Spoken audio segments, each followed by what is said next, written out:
পৃথিবীতে মানুষের সাথে মানুষের বন্ধুত্ব হয় বিভিন্ন কারণে, হয় কি হয় না? যেমন ব্যবসায়ীরা তাদের ব্যবসার স্বার্থে পরস্পরের মধ্যে সমিতি গঠন করে, আবার ব্যবসায়ীদের মধ্যেও বিভিন্ন প্রকৃতির ব্যবসায়ী আছেন, বিভিন্ন পণ্যের ব্যবসায়ী আছেন।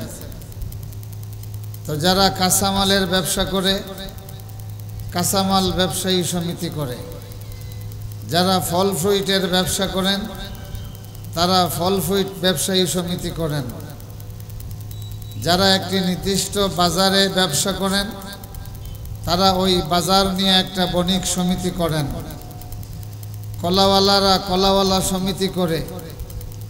কথা কোন ঠিক কিনা?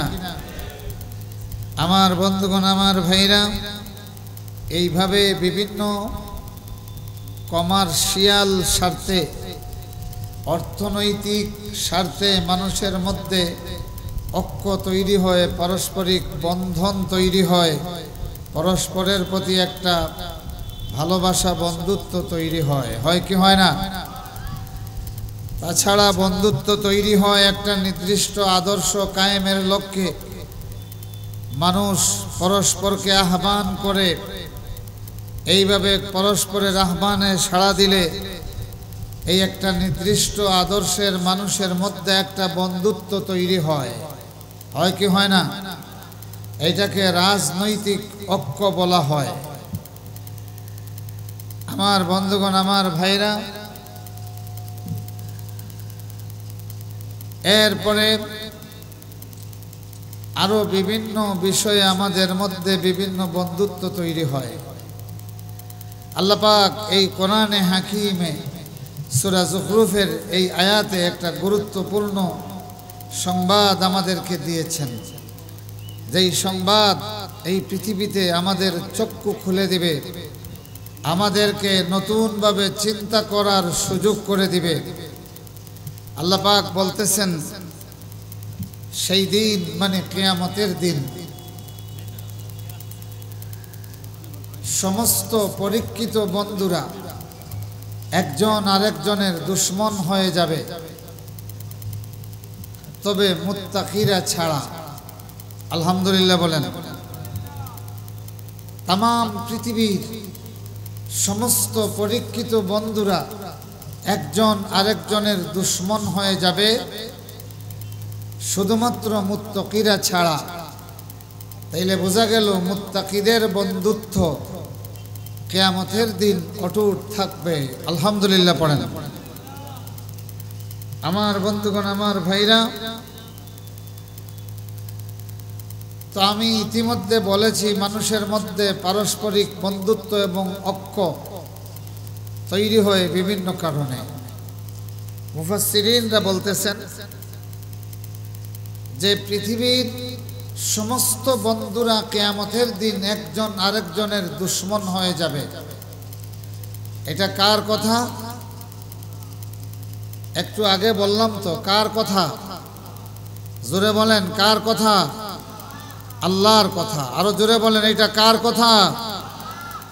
কিয়ামতের দিন তাম পৃথিবীর সমস্ত বন্ধুরা একজন আরেকজনের দুশ্মন হবে। যেহেতু এটা আল্লাহ পাক বলেছেন এবং কিয়ামতের যাবতীয় বিষয় তার হাতে নিয়ন্ত্রিত, সুতরাং এই কথাকে প্রোটেকশন দেওয়া, চ্যালেঞ্জ করার ক্ষমতা কারো আছে? জোরে কোন, কারো আছে? নাই। তো এক নম্বর কথা হলো, কারা, কোন বন্ধুগুলি কিয়ামতের দিন একজন আরেকজনের দুশ্মন হয়ে যাবে? সমস্ত তাফসীর কারকরা, ইবনে জরির আত-তাবরী, তাফসীরে বগবী, কুরতুবী, ইবনে কাসির সহ প্রধান সমস্ত মুফাসসিরিনরা বিভিন্ন সাহাবায়ে কেরামের রিওয়ায়াত সহ ওনারা এই আয়াতের তাফসীর করে বলছেন যে এক নম্বর পয়েন্ট হলো, পৃথিবীতে যত মানুষ আল্লাহর নাফরমানিতে ঐক্যবদ্ধ হবে, কিয়ামতের দিন তারা একজন আরেকজনের দুশমন হয়ে যাবে। জোরে কোন নাউজুবিল্লাহ। এখন আপনারা বলেন, আল্লাহর নাফরমানির ক্ষেত্রে পৃথিবীতে মানুষের মধ্যে বন্ধুত্ব আছে কি নাই? চিল্লায়ে কোন আছে কি নাই? আছে। যেমন ধরেন, এই যে রোজা মাস গেল, সিন্ডিকেট করে পণ্যের খাদ্যদ্রব্যের মূল্য বৃদ্ধি করা, এইটা গুনার কাজ না সওয়াবের কাজ? এখন আপনারা বলেন, বিভিন্ন পণ্যের দাম বৃদ্ধি করার জন্য ব্যবসায়ীদের মধ্যে একটা সিন্ডিকেট হয় কি হয় না? জোরে কোন হয় কি হয় না? এই সিন্ডিকেটের মাধ্যমে একজন আরেকজনের সহযোগী হয়। এখন আপনারা বলেন, এইটা গুনার কাজ না সওয়াবের কাজ? এখন বলেন তো, কিয়ামতের দিন এই ব্যবসায়ী সিন্ডিকেটরা একজন আরেকজনের বন্ধু হবে না দুশমন হবে? চিল্লায়ে কোন, বন্ধু হবে না দুশমন হবে?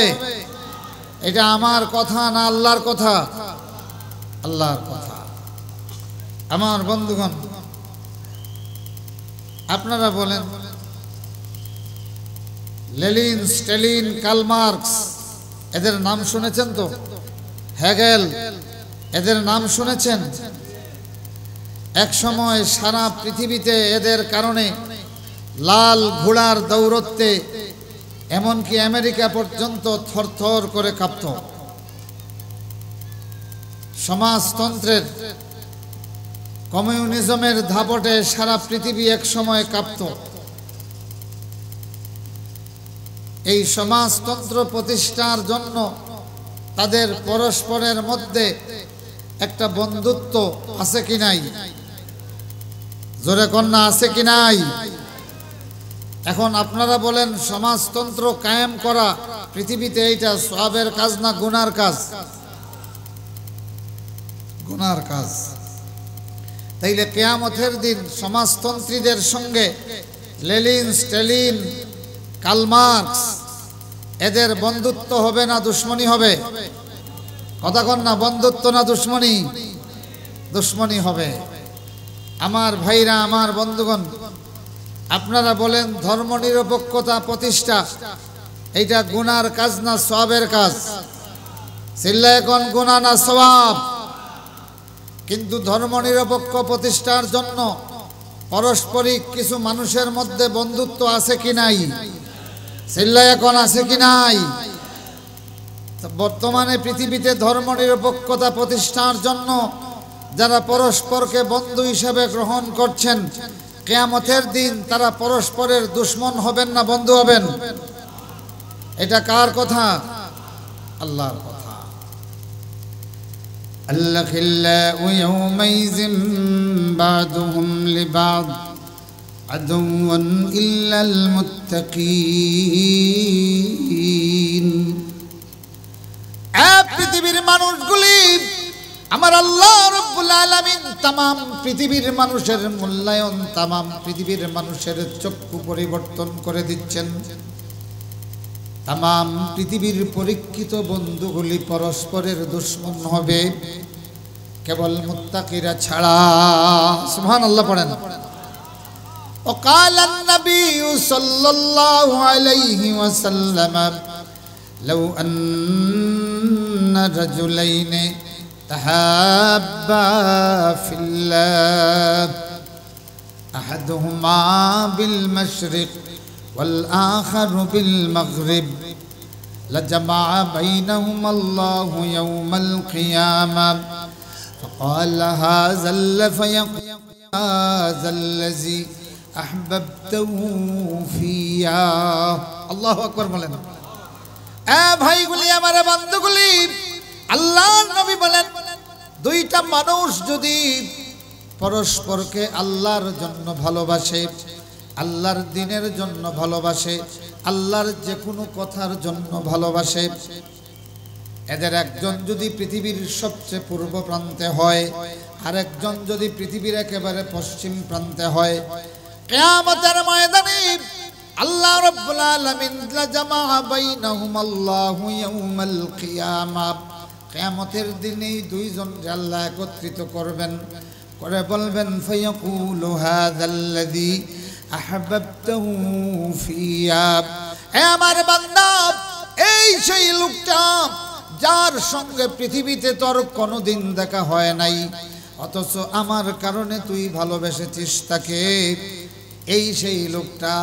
আর ওকে বলবেন হাযাল্লাযী আহবাবতাহু ফিয়া, হে আমার প্রাচ্যের বান্দা, হে মাগরিবের বান্দা, এই সেই মাশরিকের আল্লাহর বান্দা যাকে কোনোদিন তোর সঙ্গে সাক্ষাৎ হয় নাই, কিন্তু আমার জন্য ভালোবেসেছিলে, আজ তোমাদের দুইজনের মধ্যে আমি মিলমিশ করে দিলাম। সুবহানাল্লাহ।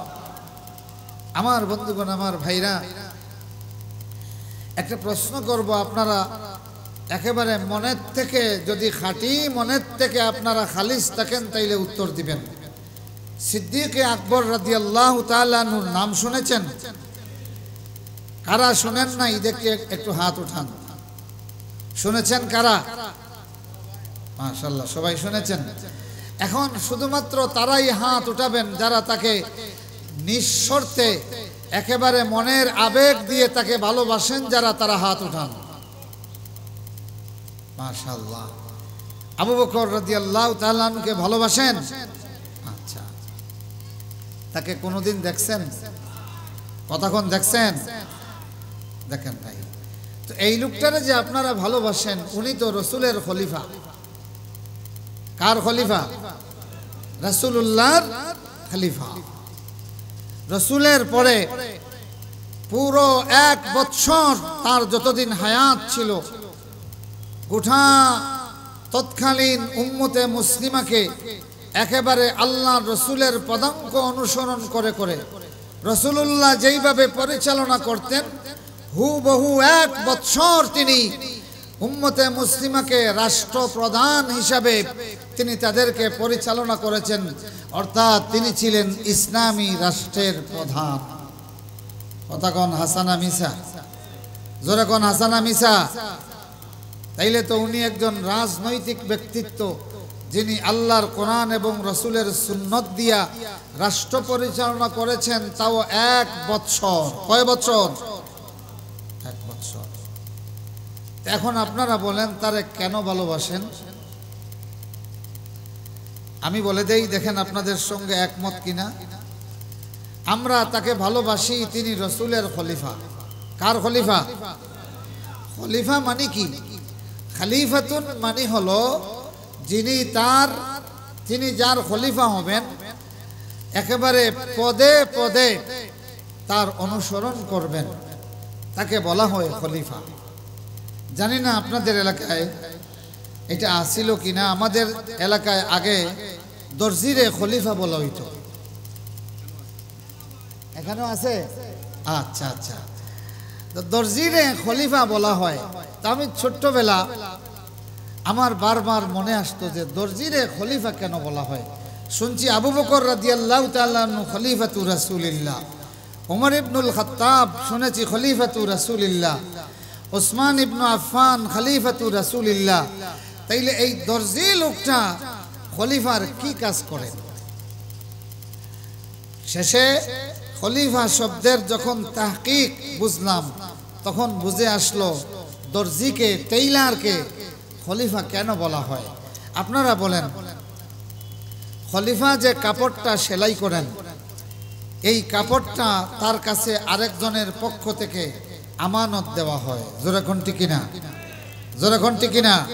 আচ্ছা, এখন আসেন, খলিফা হাত 24 ইঞ্চি, গলা 15 ইঞ্চি, বডি 32 ইঞ্চি, কথা বুঝতেছেন, লম্বা 36 বা 40 ইঞ্চি। এই যে ইঞ্চিগুলি তিনি দেন, এটা তার নিজস্ব তৈরি না যেই লোকের জামা বানাবেন তার শরীরের মাপ? কোনটা? হ্যাঁ, যিনি জামা তৈরি করতে চান তার হাত যদি 24 হয়, খলিফা অর্থাৎ টেইলার 24 লেখাই লাগে। কথা কোন ঠিক কিনা? তার গলার মাপ যদি 20 হয়, খলিফা অবশ্যই 20 লিখতে হবে। কম বেশ করতে পারবে? কতক্ষণ পারবে? তার ছাতির মাপ যদি 32 হয়, খলিফা 32 লেখা লাগবে কি লাগবে না? জোরেক্ষণ লাগবে কি লাগবে না? তার বডির দৈর্ঘ্য যদি 40 হয়, তাইলে খলিফা 40 দেওয়া লাগবে কি লাগবে না? লাগবে। এবং সেই অনুযায়ী তিনি কাছি চালাতে হয়।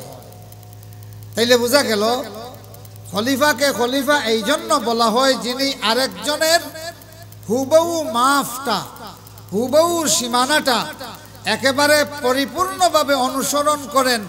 নিজের এখতিয়ারে তিনি কোনো কিছু সংযোজন বিয়োজন করতে পারেন না। এখন আবু বকরকে আমরা রসুলের খলিফা কেন বলি? যে রসুলুল্লাহ আল্লাহর দ্বীনকে যেভাবে রেখে গেছেন, যতটুকু রেখে গেছেন, আপনারা বলেন আবু বকর কোনো কিছু বৃদ্ধি করছেন? কতক্ষণ বৃদ্ধি করছেন? যেখানে 24 সেখানে, যেখানে 40 সেখানে 40, যেখানে হদুদ, যেখানে শাস্তি সেখানে, যেখানে ভালোবাসা সেখানে। আমার ভাইরা, রসুলুল্লাহ যাকাত কায়েম করে গিয়েছিলেন। দরিদ্র বিমোচনের জন্য যাকাত ফরজ বিধান। রসুলের পরে কিছু মানুষ বিদ্রোহ ঘোষণা করলো যে আমরা ইসলামের সব কিছু মানি, কিন্তু গরু, মহিষ, ছাগল, উট, ভেড়া, ফসল, সম্পদ এইগুলির যাকাত দিতে পারবো না। শুধু এই কথাটা আবু বকরের কানে আসার সাথে সাথে তিনি এদের বিরুদ্ধে যুদ্ধ ঘোষণা করেছিলেন। সুবহানাল্লাহ পড়েন, জোরে কোন ঠিক কিনা? শুধু তাই নয়, সমস্ত সাহাবায়ে কেরাম আবু বকর রাদিয়াল্লাহু তাআলা আনহুকে বোঝাইতে চেয়েছেন যে আবু বকর এরাও মুসলিম, এদের বিরুদ্ধে এখন যুদ্ধ ঘোষণা করলে আমাদের মধ্যে ফাটল তৈরি হবে, অনেক মানুষ ইসলাম ছেড়ে চলে যাবে। আবু বকর রাদিয়াল্লাহু তাআলা আনহু বসা ছিলেন। এই বৃদ্ধ লোকটা লাফ দিয়ে দাঁড়িয়ে বললেন, আল্লাহর কসম, রাসূলুল্লাহর সময় যাকাত অস্বীকার করা তো দূরের কথা, যাকাতের উট বান্দি আনতে একটা রশি দিতে অস্বীকার করলে তোমরা কেউ যদি না আসো, আমি আবু বকর একা তাদের বিরুদ্ধে লড়াই করব।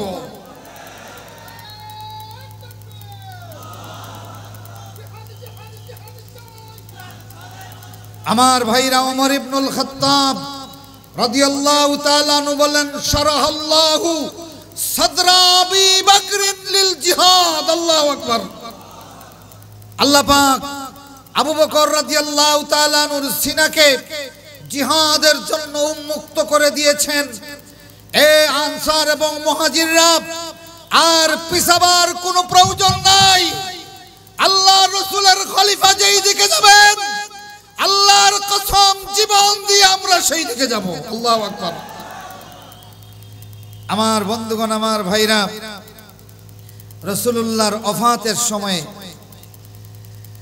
ঠিক আগে উসামা ইবনে যায়েদ রাদিয়াল্লাহু তাআলা আনহুকে তিনি একটা বাহিনীর সরদার করে একটা জিহাদের ময়দানে প্রেরণ করেছিলেন। রাসূলুল্লাহর অসুস্থ শুনিয়া তারা স্থগিত হয়ে গেলেন। আল্লাহ রসুলের ওফাত হয়ে গেল। আবু বকর রাদিয়াল্লাহু তাআলা আনহু খলিফা হলেন। এবার সবাই আবু বকরকে বললেন, আবু বকর এক কাজ করেন, এখন তো চতুর্দিকে বিদ্রোহের একটা বাতাস পাওয়া যাচ্ছে, গন্ধ পাওয়া যাচ্ছে। এই মুহূর্তে এত বিশাল বাহিনী মদিনার বাইরে প্রেরণ করা আমাদের মনে হয় ঠিক হবে না মদিনার নিরাপত্তার জন্য। তো উসামার নেতৃত্বে যে বাহিনী, আমাদের মনে হয় এইটাকে আপনি স্থগিত করে দিন। সিদ্দিক আকবর রাদিয়াল্লাহু তাআলা আনহু এইভাবে হেলান দেওয়া ছিলেন, সোজা হয়ে গেলেন আর বললেন, কি বললা? আবু বকর রাদিয়াল্লাহু তাআলা আনহুর চেহারা মুবারক লাল হয়ে গেল। তিনি বললেন, ও মদিনার আনসার আর মুহাজিরগুলি, কি বললা? এত দ্রুত তোমরা আল্লাহর রাসূলকে ভুলে গেলা নাকি?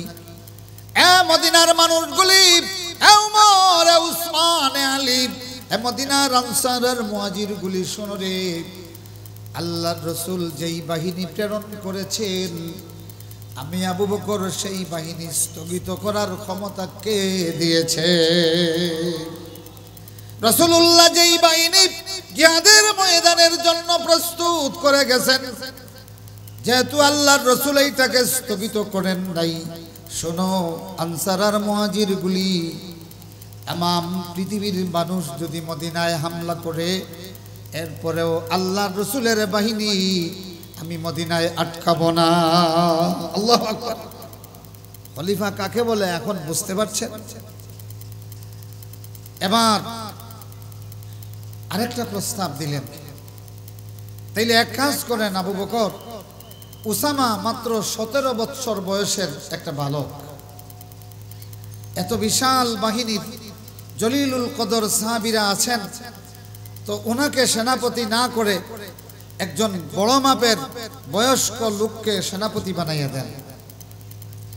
সিদ্দিক আকবর রাদিয়াল্লাহু তাআলা আনহু দাঁড়িয়ে গেলেন আর বললেন, এত বড় দুঃসাহস তোমাদের কোথায় হলো? শোনো, উসামারে সেনাপতি বানাইছেন স্বয়ং রাসূলুল্লাহ। কে বানাইছেন? এ মদিনার মানুষগুলি, এ আনসার আর মুহাজিরগুলি, আল্লাহর রাসূলের বানানো সেনাপতিরে পদচ্যুত করার ক্ষমতা কি আমার আবু বকরের আছে? এত মারাত্মক কুফরি কাজ আমার পক্ষে করা সম্ভব না। এ মদিনার মানুষগুলি, এত সহজে তোমরা এই মাত্র কয়েকদিন হলো আল্লাহর রাসূল দুনিয়া থেকে বিদায় হয়ে গেছেন, রাসূলকে তোমরা ভুলে গেলা। আল্লাহর রাসূল যারা সেনাপতি বানাইছেন, শোনো, তোমরা কেউ যদি তারে না মানো, আমি আবু বকর তার সঙ্গী হইয়া তার নেতৃত্বে জিহাদের ময়দানে যাব। 3 নম্বর প্রস্তাব। এবার তারা বললেন, সিদ্দিক আকবর রাসূলের বড় সাহাবী, কথাটা ঠিক আছে, উসামাকে পদচ্যুত করা যাবে না। তাইলে এক কাজ করেন, এই কঠিন সময়ে ওমর ইবনুল খাত্তাব রে এই বাহিনী থেকে অন্তত আপনার কাছে রাখা দরকার। আবু বকর বললেন, হ্যাঁ এইটা অবশ্য ঠিক, তবে এটা আমার পক্ষে সম্ভব নয়। যদি উসামা অনুমতি দেন তাইলে রাখবো, নতুবা রাখবো না। সাহাবীরা বললেন, তাইলে এক কাজ করেন, আমরা উসামারে খবর দেই, উনি চলে আসুক আপনার কাছে, এরপরে আপনি ওনার কাছে প্রস্তাব দিয়ে ওমরকে আপনার কাছে রেখে দিবেন, কেননা উমরও এই বাহিনীর একজন সৈনিক ছিলেন। আবু বকর বললেন, না, তা হয় না, কেননা উসামার মর্যাদা আমার চেয়ে বেশি। সুবহানাল্লাহ বলবেন না? হে মদিনার মানুষগুলি, হে আমার আনসার ভাইগুলি, মুহাজির ভাইগুলি, আমারে খলিফা বানাইছো তোমরা, আর উসামারে সেনাবাহিনীর প্রধান বানাইছেন রাসূলুল্লাহ। উসামা হলেন রাসূলের বানানো সেনাপতি, আর আমি হলাম তোমাদের বানানো খলিফা। সুতরাং তোমাদের বানানো খলিফার মর্যাদার চেয়ে আমার কাছে রাসূলের বানানো সেনাপতির মর্যাদা অনেক বেশি। উসামারে আমি খবর দেওয়ার ক্ষমতা নাই, বরং আমি মুহাম্মদুর রাসূলুল্লাহর সেনাপতির কাছে যাব। এই বলিয়া আবু বকর রাদিয়াল্লাহু তাআলা খলিফা প্রেসিডেন্ট নিজে উসামার কাছে গেলেন, গিয়ে আবদার করলেন, আপনার কাছে আমরা আবদার করছি, ওমর ইবনুল খাত্তাব রাদিয়াল্লাহু তাআলা নরে যদি আপনি একটু রুখসত দেন আমার কাছে রাখবো। এ ভাইগুলি, আমার বন্ধুগুলি, আবু বকর রাদিয়াল্লাহু তাআলা নুকে ভালোবাসি আমরা, এই জন্য রাসূলের পরে तमाम পৃথিবীর মানুষ, तमाम পৃথিবীর মুসলমানগুলি আল্লাহর রাসূলের কোনো অভাব ফিল করে নাই। মুহাম্মদুর রাসূলুল্লাহ সাল্লাল্লাহু আলাইহি ওয়াসাল্লাম উম্মতকে যেইভাবে পরিচালনা করেছেন, আবু বকর ঠিক সেইভাবে तमाम পৃথিবীর মুসলমানরে রাষ্ট্রপ্রধান হিসাবে পরিচালনা করেছেন, ঠিক না? আমরা আবু বকরকে এই জন্য ভালোবাসি, উনি ইসলামী রাষ্ট্রের প্রধান ছিলেন আর গোটা উম্মতকে রাখালি করেছেন। একটা মুহূর্তের জন্য আল্লাহ রসুলের পথ থেকে তিনি সরে যান নাই। আবু বকরকে এই জন্য যারা ভালোবাসেন হাত উঠান, হাত নামান। আমার ভাইরা, আমার বন্ধুরা, আবু বকরকে ভালোবাসি আমরা, ইসলামী রাষ্ট্রের প্রধান, রাসূলুল্লাহর খলিফা, এই জন্য, তাই না? কিন্তু আবু বকরকে কেউ দেখছেন? দেখছেন? কিন্তু তাকে ভালোবাসি কার জন্য? জোরে কোন, কার জন্য? আল্লাহর জন্য। তো আল্লাহর জন্য যদি তাকে ভালোবাসি, তাইলে এই আয়াতের আলোকে বলা হচ্ছে যে কিয়ামতের দিন মুত্তাকিদের সঙ্গে একজন আরেকজনের সঙ্গে মুলাকাত হবে। সুবহানাল্লাহ। ভাইগুলি আমার, আমরা যারা সিদ্দিক আকবর রাদিয়াল্লাহু তাআলা আনহুকে ভালোবাসি, ইসলামী রাষ্ট্রের প্রধান হিসেবে, রাসূলের খলিফা হিসেবে, দুনিয়াতে তার সঙ্গে দেখা হয় নাই, হবেও না, কিন্তু এই আয়াতের আলোকে কিয়ামতের ময়দানে আল্লাহ বলে দিবেন, হাযাল্লাযী আহবাবতাহু ফিয়া। বাংলার মুসলমানগুলি শোনো, তোমরা যে আবু বকরকে ভালোবাসতে, এই সেই আবু বকর রাদিয়াল্লাহু তাআলা আনহু। তাইলে আমরা যারা ইসলামী রাষ্ট্রকে ভালোবাসি, কিয়ামতের দিন আবু বকরের সঙ্গে দেখা হবে কি হবে না? জোরে কোন, হবে কি হবে না? ভাইগুলি আমার, বন্ধুগুলি, আর যারা সমাজতন্ত্রকে ভালোবাসে, কিয়ামতের দিন লেনিনের সঙ্গে দেখা তো হবে না, বরং লেনিন আর তোমার মধ্যে, কার্ল মার্কস আর তোমার মধ্যে, সমাজতন্ত্রের নেতার কর্মীর মধ্যে বিশাল মারামারি তৈরি হবে। জোরে কোন, ঠিক কিনা? একজন আরেকজনের প্রকাশ্য দুশমন হয়ে যাবে। কর্মীরা বলবে, কি বলবে শোনেন, তারা বলবে, ডাক দিয়ে বলবে, আয় আল্লাহ তাআলা, হাউলাই সাদাতুনা ওয়া কুবারাউনা আদাল্লুনা সাবিলা। আয় আল্লাহ তাআলা, এই সেই নেতাগুলি, এরাই আমাদেরকে দুনিয়ায় সমাজতন্ত্রের দিকে ডাক দিয়া, বিপ্লবের দিকে ডাক দিয়েছিল। আমরা ইসলাম বলিয়া, নামাজ বলিয়া, সদকা বলিয়া, খয়রাত বলিয়া, সামাজিকতা বলিয়া, আয় আল্লাহ রাসূলের সুন্নাত বলিয়া, দিন বলিয়া, তাদের পিছনে আমরা জালো জালো স্লোগান দিয়েছি, জয় পরাজয়ের স্লোগান দিয়েছি। আয় আল্লাহ, এরাই আমাদেরকে নবীর পথ থেকে গোমরা বানাইয়া দিছে। আদাল্লুনা সাবিলা। আয় আল্লাহ, এরা আমাদেরকে পথ হারা করে দিয়েছে। ধরো এদেরকে, ধরো, ডাবল শাস্তি দাও। এরা পাল্টা বলবে, আয় আল্লাহ তাআলা, আমরা তো শুধু ডাক দিয়েছি, তাদেরকে জোর করে আনি নাই।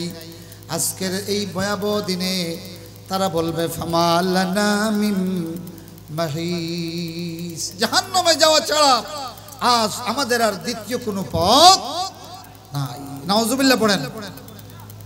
আমার বন্ধুগণ, আমার ভাইরা, রাসূল বলেন, আল্লাহ রাব্বুল আলামিন সেই দিন বলবেন, হাযাল্লাযী আহবাবতাহু ফিয়া। বান্দারে, আমার কারণে তুই যারে ভালোবেসেছিলে, এই সেই আবু বকর। আল্লাহু আকবার বলেন, জোরে কোন আল্লাহু আকবার। আল্লাহ রাসূলের খলিফা আবু বকর রাদিয়াল্লাহু তাআলা আনহুকে আমরা ভালোবাসি।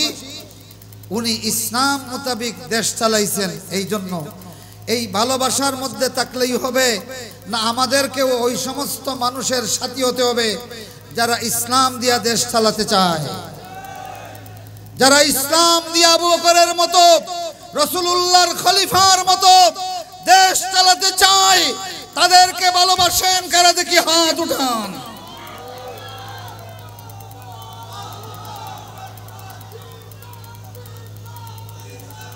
আমার বন্ধুগণ, আমরা আসুন, আজ বাংলাদেশে বর্তমান পৃথিবীতে উলামায়ে কেরামের দিকে তাকাইলে আমরা দুই শ্রেণীর উলামায়ে কেরাম দেখি। এক শ্রেণীর উলামায়ে কেরাম শুধু মাজার আর তরিকতের দিকে মানুষকে আহ্বান করে, জোরে কোন ঠিক কিনা? আর কিছু উলামায়ে কেরাম জীবনের মায়া ত্যাগ করে, জালিমের রক্ত চক্ষু উপেক্ষা করে মুজাহিদে আজমের মতো সারা বাংলার মানুষকে আল্লাহর দ্বীনের পথে ডাকে। আপনারা কি তাদের সাথে আছেন?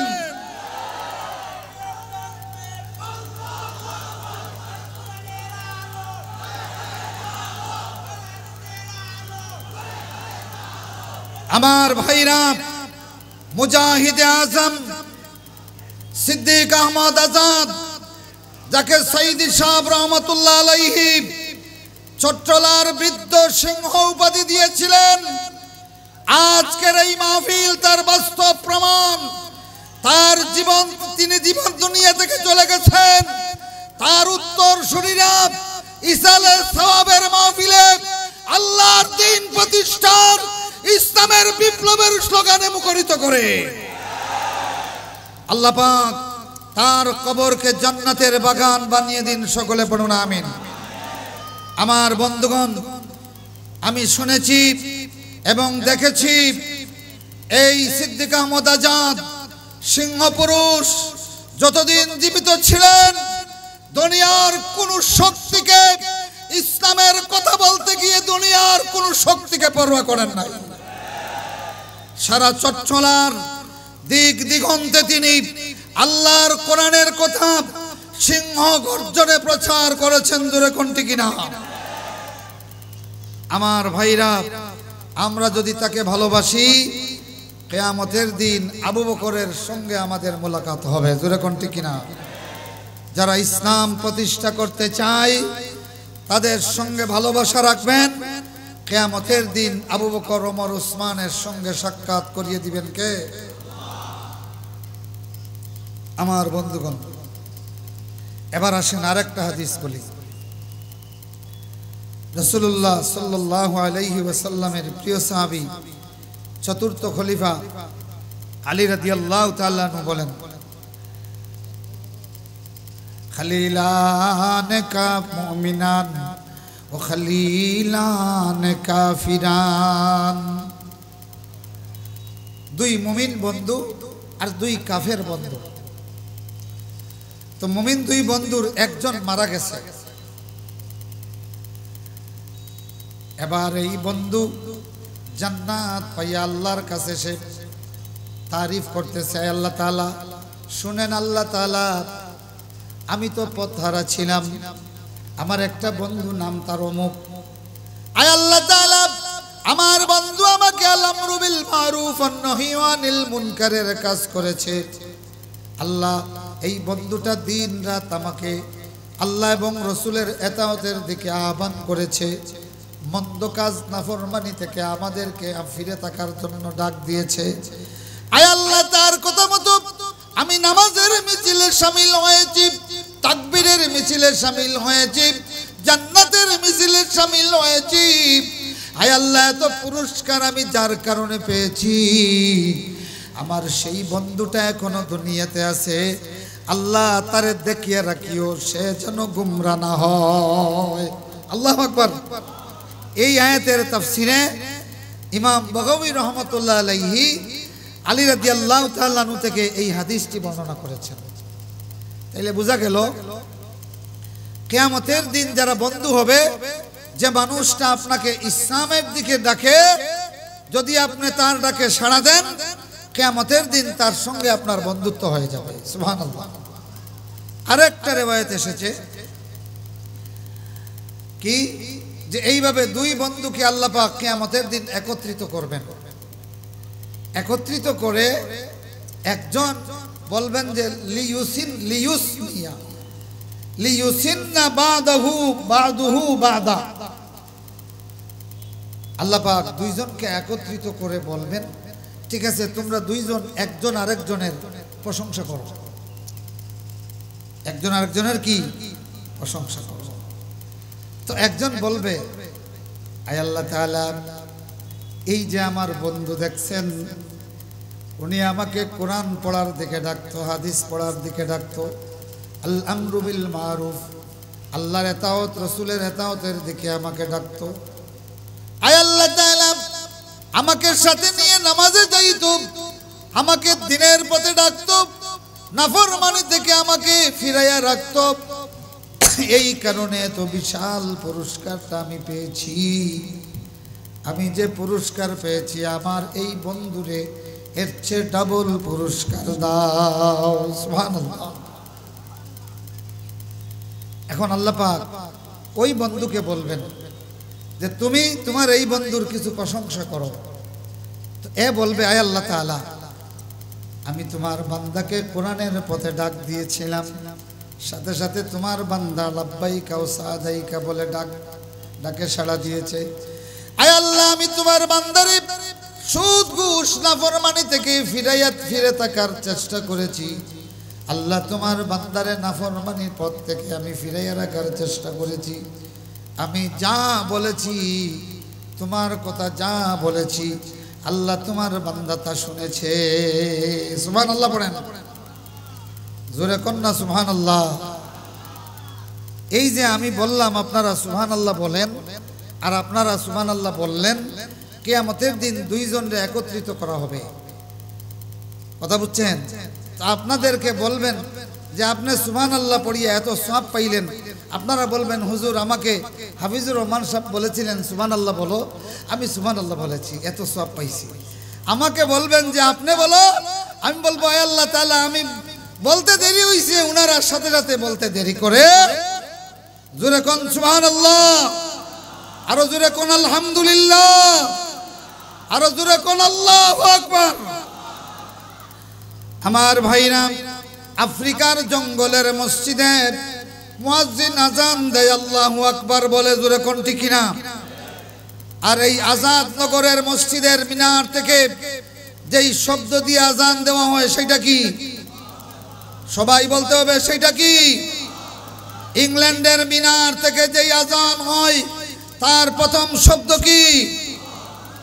আল্লাহু আকবার। বাইতুল্লাহর মানার থেকে যে আজান হয় তার প্রথম শব্দ কি? আল্লাহু আকবার। আল্লাখিল্লাহু ইয়াওমাইযিন বাদুহুম লিবাদিন আদুউন ইল্লাল মুত্তাকিন। এ বন্ধুগুলি আমার, আজাদ নগরের মুয়াজ্জিন আর বাইতুল্লাহর মুয়াজ্জিন জীবনে কারো সঙ্গে কোনো দেখা হয় নাই, কিন্তু শুধু আল্লাহু আকবারের ওসিলায় কিয়ামতের ময়দানে বেলালের সঙ্গে তামাম পৃথিবীর মুয়াজ্জিনের সাক্ষাৎ ঘটাইয়া দিবেন কে? যখন কে? তামাম পৃথিবীর সমস্ত মুয়াজ্জিনের সঙ্গে বেলাল রাদিয়াল্লাহু তাআলা নূর সাক্ষাৎ ঘটাইয়া দিবেন। ও ভাইরা আমার, সাইয়্যিদুল শুহাদা হামজা রাদিয়াল্লাহু তাআলা নূ কত শত শত বৎসর আগে শহীদ হয়ে গেছেন। তামাম পৃথিবীর সমস্ত শুহাদায়ে কেরাম যারা তাকে দেখে নাই, কিয়ামতের দিন আমির হামজার সঙ্গে তাদের মোলাকাত করাইয়া দিবেন কে? আল্লাখিল্লাহু ইয়াওমাইযিন বাদুহুম লিবাদিন আদুউন ইল্লাল মুত্তাকিন। তাইলে সুবহানাল্লাহ বললে, যদি সুবহানাল্লাহ বলার সাথে সাথে কিয়ামতের দিন বন্ধুত্ব হবে না দুশমনী হবে? জোরে কোন বন্ধুত্ব না দুশমনী? আলহামদুলিল্লাহ ওয়ালার সঙ্গে আলহামদুলিল্লাহ বললে কিয়ামতের দিন বন্ধুত্ব হবে না দুশমনী হবে? সুবহানাল্লাহ আলহামদুলিল্লাহ। এবার আপনারা বলেন, রাজপথে মসজিদে যখন আল্লাহু আকবার বলা হয়, সেই আল্লাহু আকবারের সাথে আমরা পাড়া প্রতিবেশী সমস্ত রাজনৈতিক ভেদাভেদ ভুলে মসজিদে শামিল হতে পারি কি পারি না? জোরে কোন পারি কি পারি না? তাইলে রাজপথে যদি কেউ আল্লাহু আকবার বলে, তার সাথে সমস্ত রাজনৈতিক বিভেদ ভুলে এক মিছিলে শামিল হতে রাজি আছেন? কারা দেখি হাত উঠান।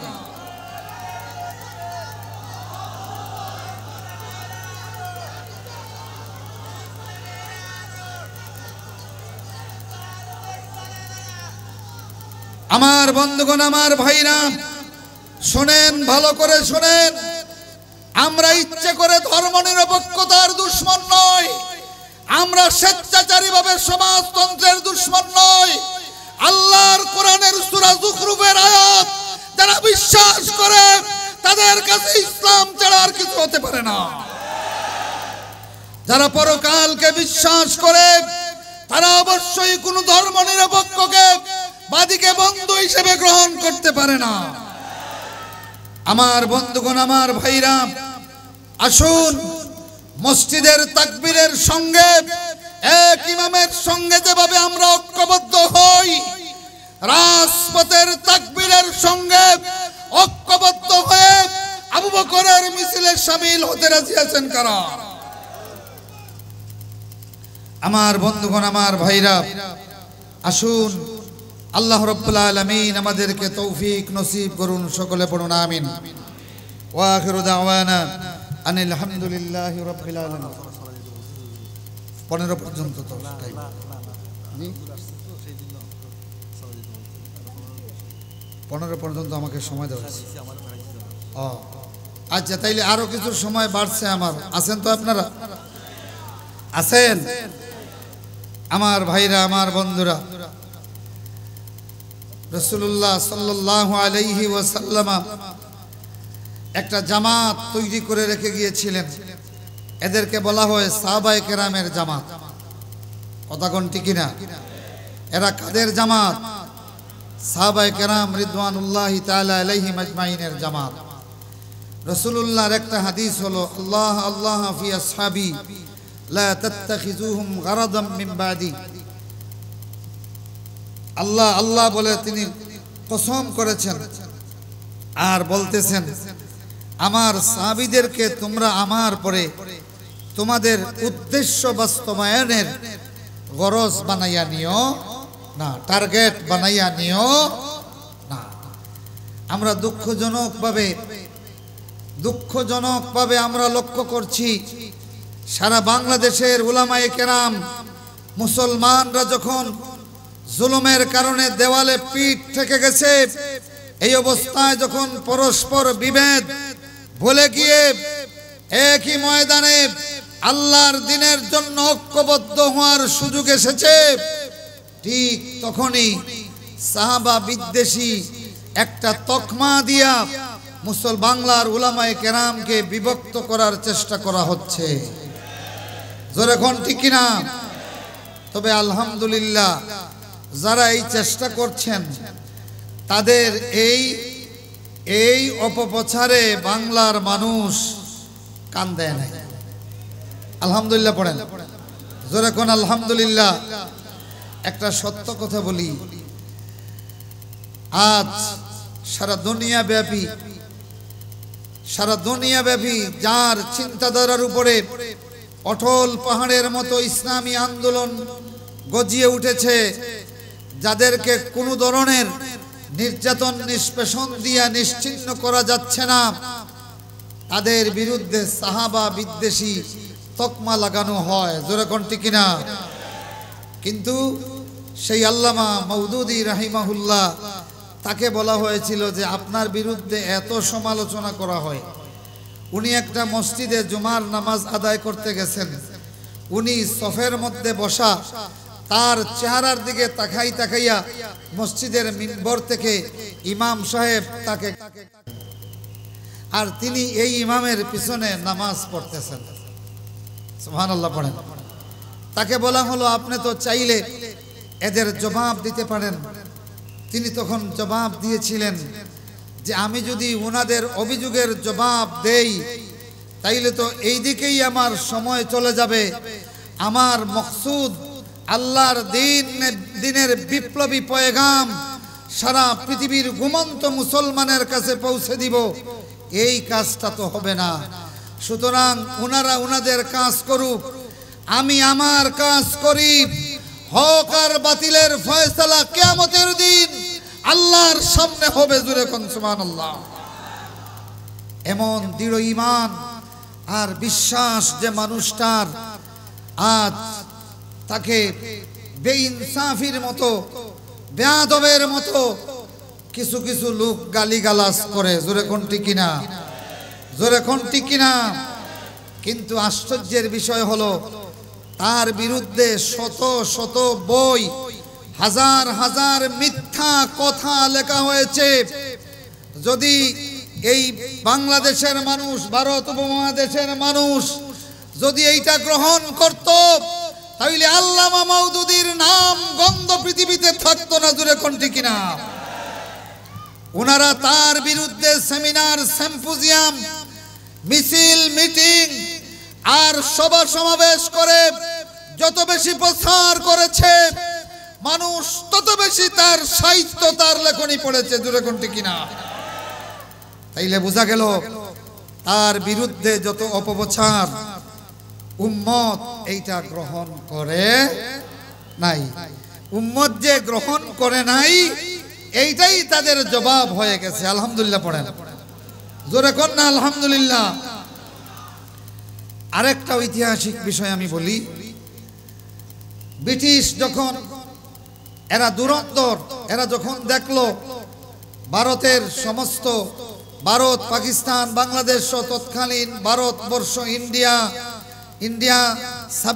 ইন্ডিয়া সাবকন্টিনেন্টের সমস্ত উলামায়ে কেরাম তুমুল আন্দোলন করছে, বিভিন্ন আন্দোলন তারা দমাইতে পারতেছে, কিন্তু বালাকুটের রক্তাক্ত পরিণতির পরেও উলামায়ে কেরামকে স্বাধীনতা আন্দোলন থেকে স্তীমিত করতে পারে নাই ব্রিটিশ। তখন তারা একটা কৌশল নিল যে এই স্বাধীনতা আন্দোলনকারী উলামায়ে কেরামের বিরুদ্ধে আরো দুই শ্রেণীর মানুষকে তারা লালন পালন করলো টাকা পয়সা দিয়া। এদের একজন হলো মির্জা গোলাম আহমদ কাদিয়ানি, আর একজন হলো আহমদ রেজা খান রেজবি। এই আহমদ রেজা খান রেজবি, উনার একটা ফতোয়া আছে, ফতোয়ায়ে রেজবিয়া। এটা উলামায়ে কেরাম যারা পড়ে দেখবেন, শত শত ফতোয়া দিছে উলামায়ে দেওবন্দের বিরুদ্ধে। নিকৃষ্ট কাফির দেওয়া হওয়ার ফতোয়া দিয়েছে। আল্লামা কাসিম নানুতুবি রহমতুল্লাহ আলাইহি, আশরাফ আলী থানভী রহমতুল্লাহ আলাইহি, রশিদ আহমদ গাঙ্গুহি রহমতুল্লাহ আলাইহি সহ উলামায়ে দেওবন্দের যারা সেই সময়ে স্বাধীনতা আন্দোলন করেছেন, তাদের সকলের বিরুদ্ধে নিকৃষ্ট কুফরি ফতোয়া দিয়েছেন আহমদ রেজা খান বেরলভী। কিন্তু ভারতবর্ষের মুসলমানরা তার ফতোয়া গ্রহণ করে। যে দুই চারজন, এটা মাইনরিটি, কিছু গ্রহণ করিয়া লাফালাফি করে, কিন্তু গোটা উম্মত, সারা এই ভারত মহাদেশের মুসলমান যে যে দল করুক, কিন্তু এদেরকে কাফির মনে করে। কথা কোন? কাফির মনে করে। আমার বন্ধুগণ, আমার ভাইরা, আজ আমাদেরকে জেগে উঠতে হবে।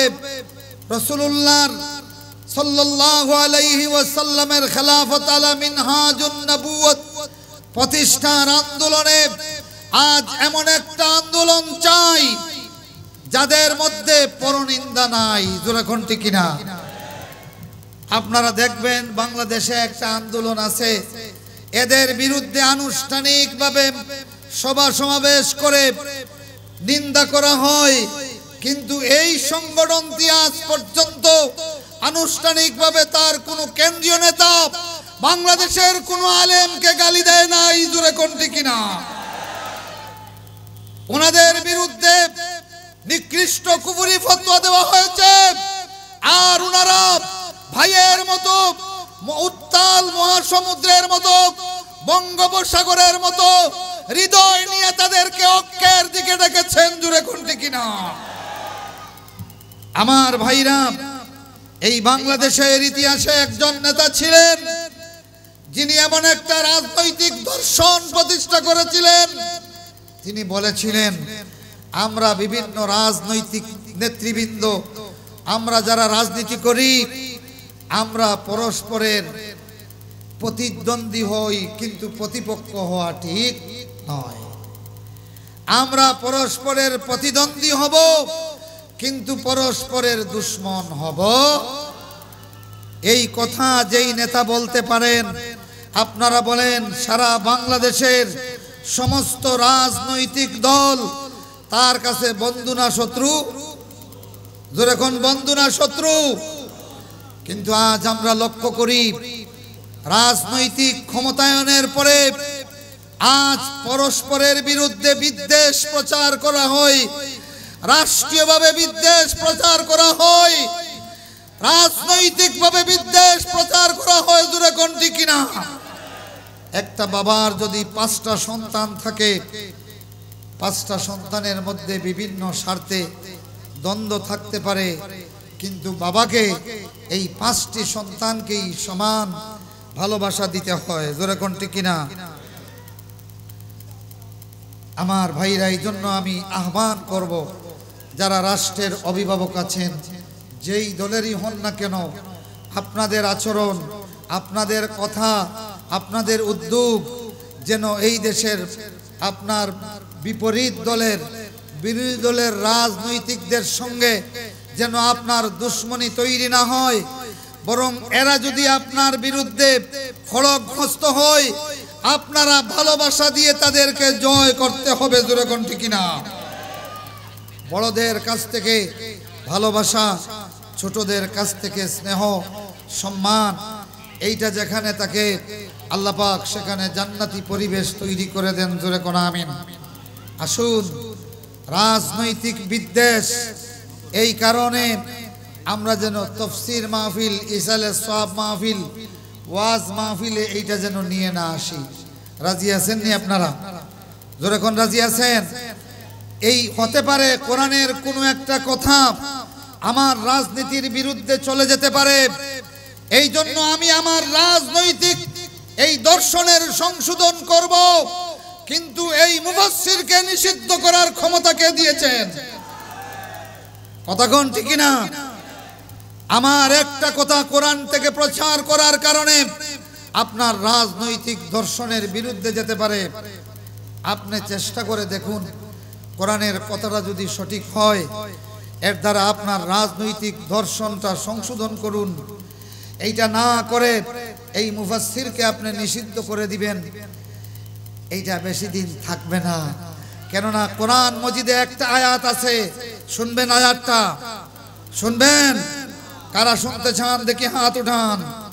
সূরা ইনফিতারের একটা আয়াত আছে, মক্কার 2 জন ক্ষমতাশালী, দুর্দর্শ ক্ষমতাশালী আখনাস আল আসওয়াদ ইবনে শুরাইক আল্লাহ রাসূলকে চড় মেরে দিয়ে বলেছিল, মুহাম্মদকে চড় মেরে দিয়েছি, কেউ কিছু করতে পারে নাই। ওলীদ ইবনে মুগীরা আল্লাহ রাসূলকে জবাই করার জন্য প্রস্তাব দিয়েছিল, তার বিরুদ্ধে কোনো প্রতিবাদ মিছিল হয় নাই, কিন্তু প্রতিবাদ নাজিল হয়েছে আসমান থেকে। আল্লাহু আকবার।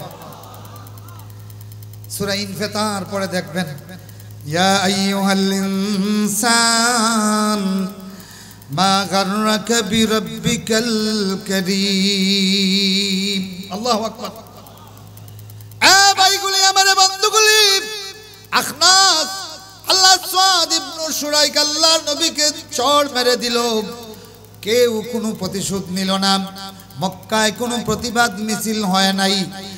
আল্লাহ আসওয়াদ ইবনে শুরাইক ভেবেছিল যে আমি তো হজম করে ফেলেছি।